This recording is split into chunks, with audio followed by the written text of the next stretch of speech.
Good morning everyone. Right, so it's great enough run day of the day. It's currently 8:10 and I'm on my way to Katie's house, getting dropped off by my lovely wife. Not quite sure what the plan is when we get there. I think her husband might be driving us into town or we're getting the metro. Again, not really sure.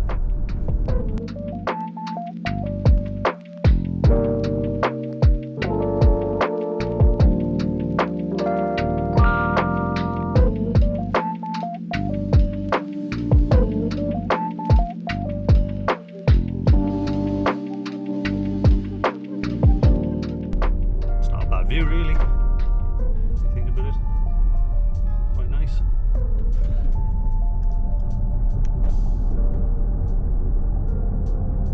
This is my training grounds, stomping up and down these paths. Really quite nice, in the summer anyway. It's a shame I've missed most of summer this year.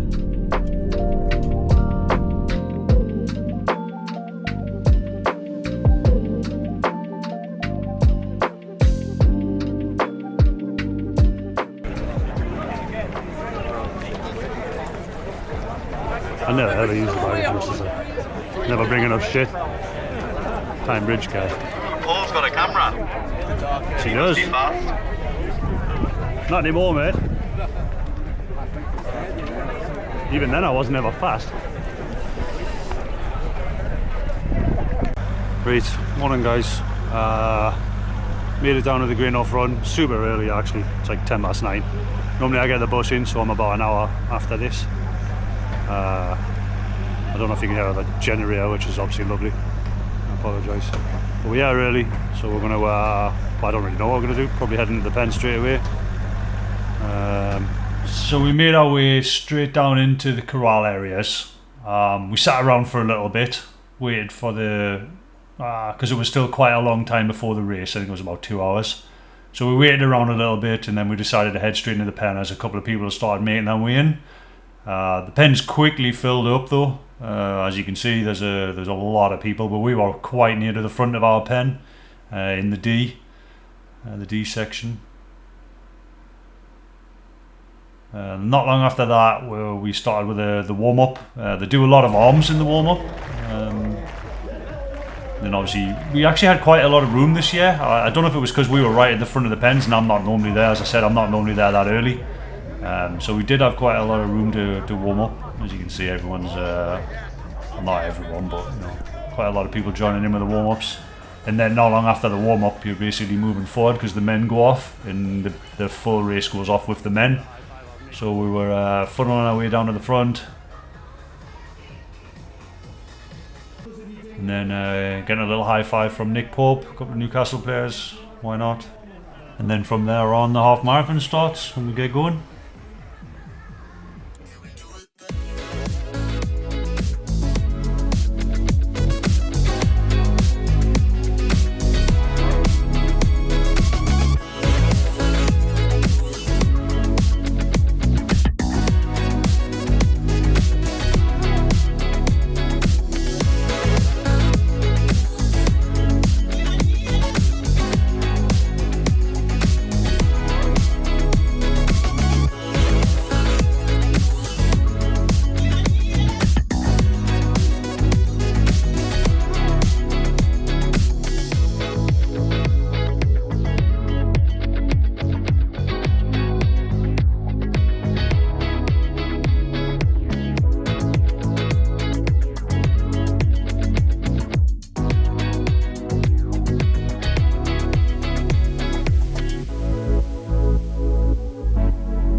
Hey guys, this is Editor Paul talking. I wanted to record regular updates during the run, just to give you some idea of how I was feeling at certain checkpoints, like every 2 or 3k.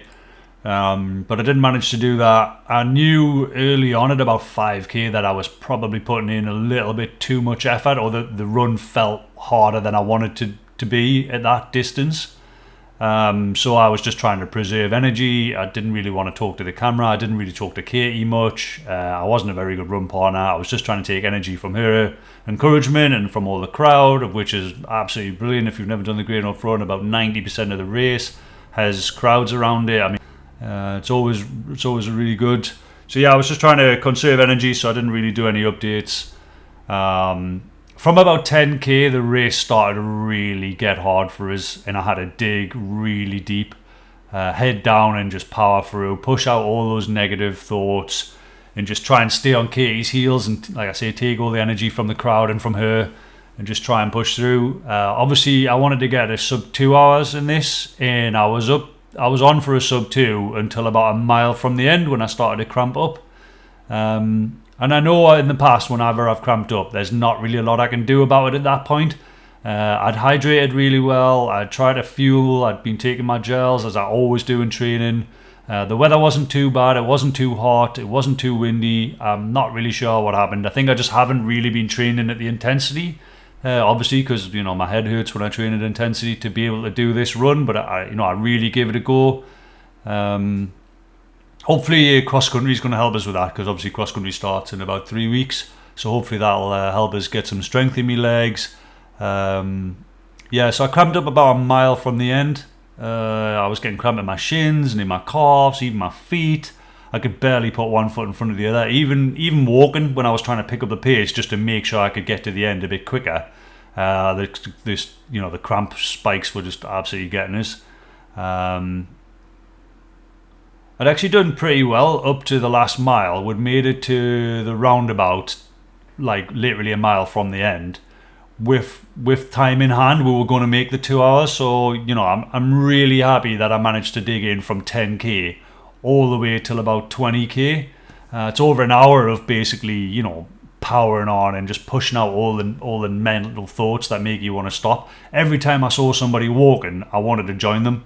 I wanted to walk, though I was absolutely battling on. So it wasn't really, the mental points that I struggled with, which I thought I would do, to be fair. It was just physical. My legs just literally couldn't go any faster or any further. The cramp just completely stopped us. But I no one wants to walk over the finish line, but I still did. So I didn't finish until about I think it was 2 hours 11 on my watch, but I had been stopping it because I stopped for a pee break at one point.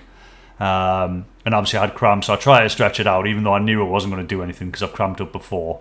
Like I say, I think I just need more intensive training, try and fuel a bit better, probably take some more salt as well, which is what Katie was talking us about at the end of the race, because she takes a lot of salt. I don't really put any salt on any of my food. I don't add anything to it, so yeah, that's something I probably need to try in the future. But I think mostly just getting some strength training and some more intensive training will help us out. I'm really pleased with the effort I put in, like an hour of an absolute slog from having barely run any races this year. Like, that's still pretty impressive to me, and I'm really happy with it. It's 9 months on Friday since I was in intensive care, since I woke up in intensive care, and I literally had to have nurses feed me because I couldn't feed myself. So, being able to do this in pushing that hard, it's still pretty impressive, and I'm really happy with my effort. I'm not happy with obviously the end product and what the time was, but as far as effort wise, I can't really fault what I tried to do. Went out there and just gave everything, really. That shows like my body just couldn't hold it anymore, and that's all right at the end of the day. There's plenty more to go. It's a good starting point, put it that way. There's many more runs to come, hopefully. Just gotta try and get it right.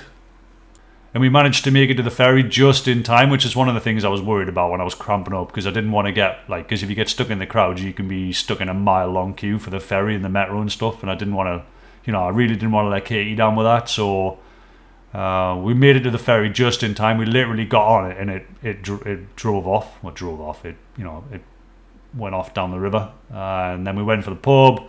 met up with our club mates, you know, for a few pints and a few drinks, tell war stories. There's a lot of good efforts in there. Just unfortunately that, you know, yesterday wasn't the day for me.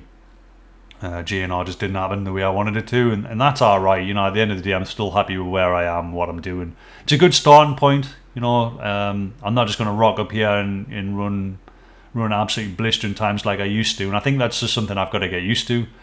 I can't put the output out that I used to be able to do. You know, I'm just going to have to train hard, get back to it, try and get regular training sessions in, work my ass off, and just, you know, it'll come eventually.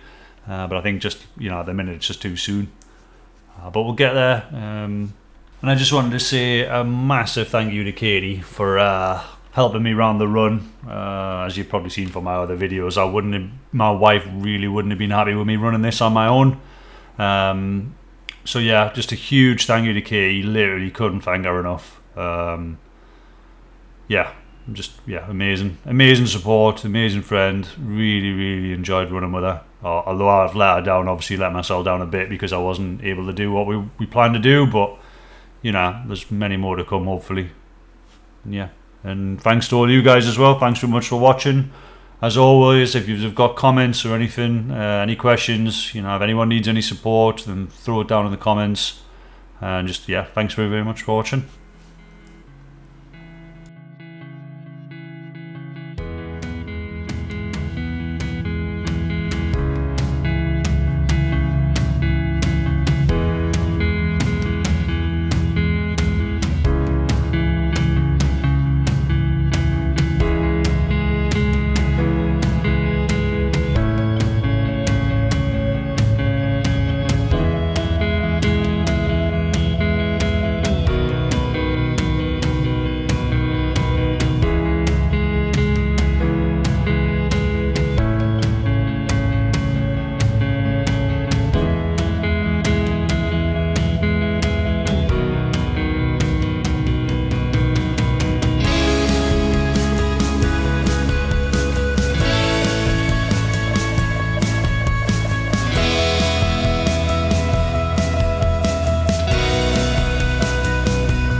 Sorry about that.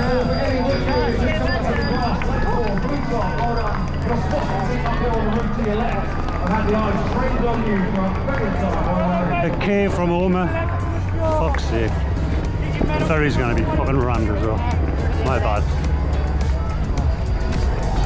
You said I didn't get carried up on a stretcher like that one.